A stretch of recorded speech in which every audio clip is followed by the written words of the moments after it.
Man, does it feel good to be on top. Welcome in Broncos Country to the Broncos Breakdown by Chat Sports. My name is Moose.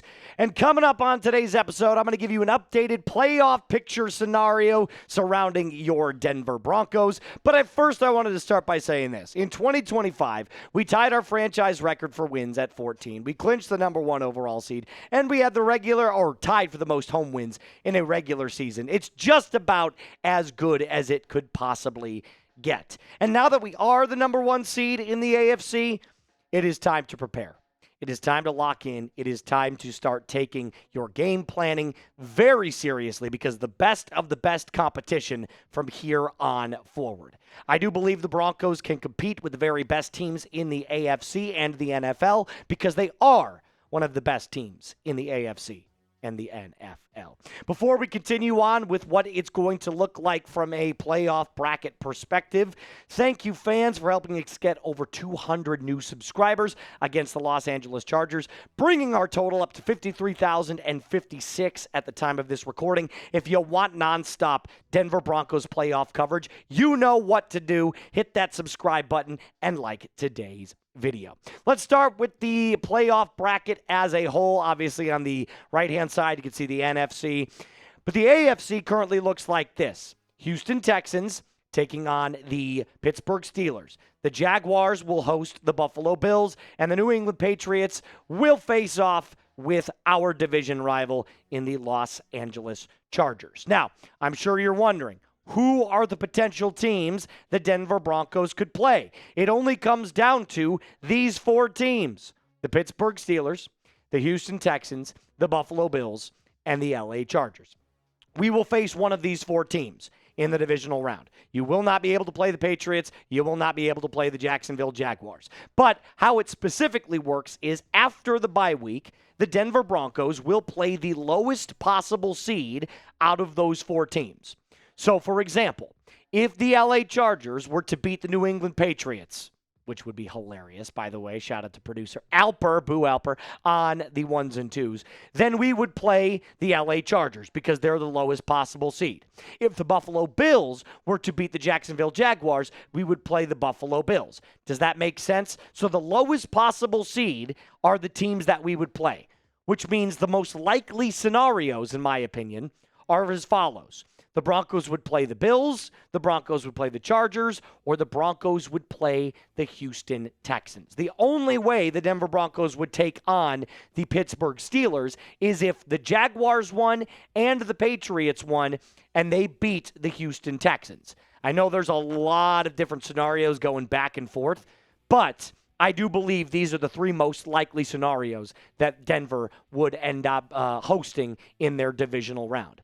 Speaking of those opponents, let's go one by one and talk about each opponent's strength. The only strength for the Buffalo Bills, in my opinion, is Josh Allen. That's kind of it.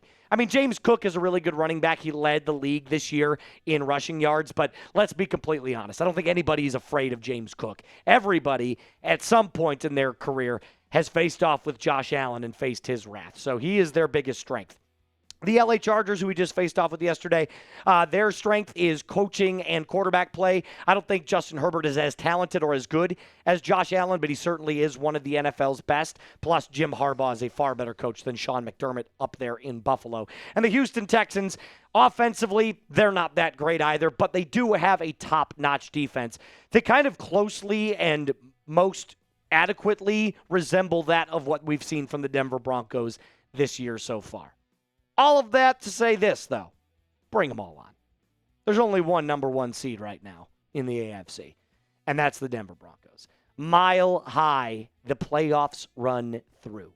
So, if you're a Broncos fan, you should be really excited about the state of this team moving forward, because if we win, 3 more games? So you get the divisional round, you get the AFC championship, and then you're in the Super Bowl. So 2 wins to get to the Super Bowl, 3 wins to win the whole damn thing. And if you're ready for Broncos playoff football, type me down in the comment section.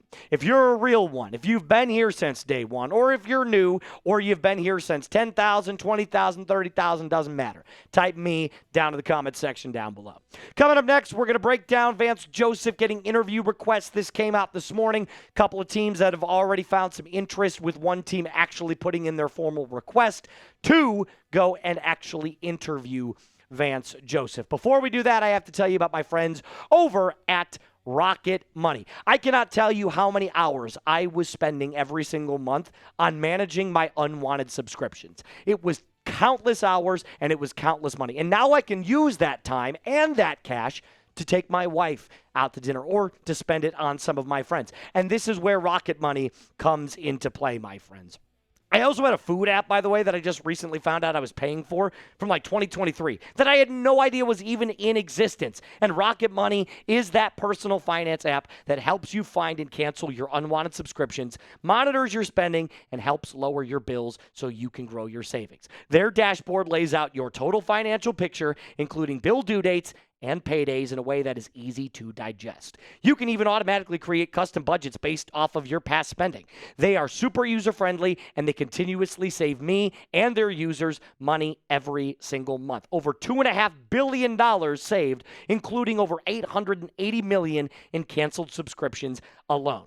So let Rocket Money help you reach your financial goals faster. Join rocketmoney.com/Broncos chat. That's rocketmoney.com/Broncos chat. One more time in case you didn't hear me before. rocketmoney.com/Broncos chat. Use that code that is in the comments and description of today's video.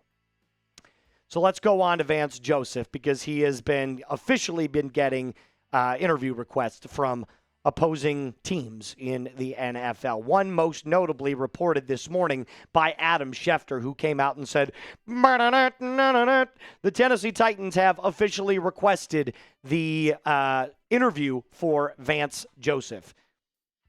Colts also, by the way, Lou Anarumo got one, as well as Matt Nagy, Chiefs defensive coordinator Steve Spagnuolo. So there's a lot of teams and a lot of guys that the Tennessee Titans have also requested interviews for.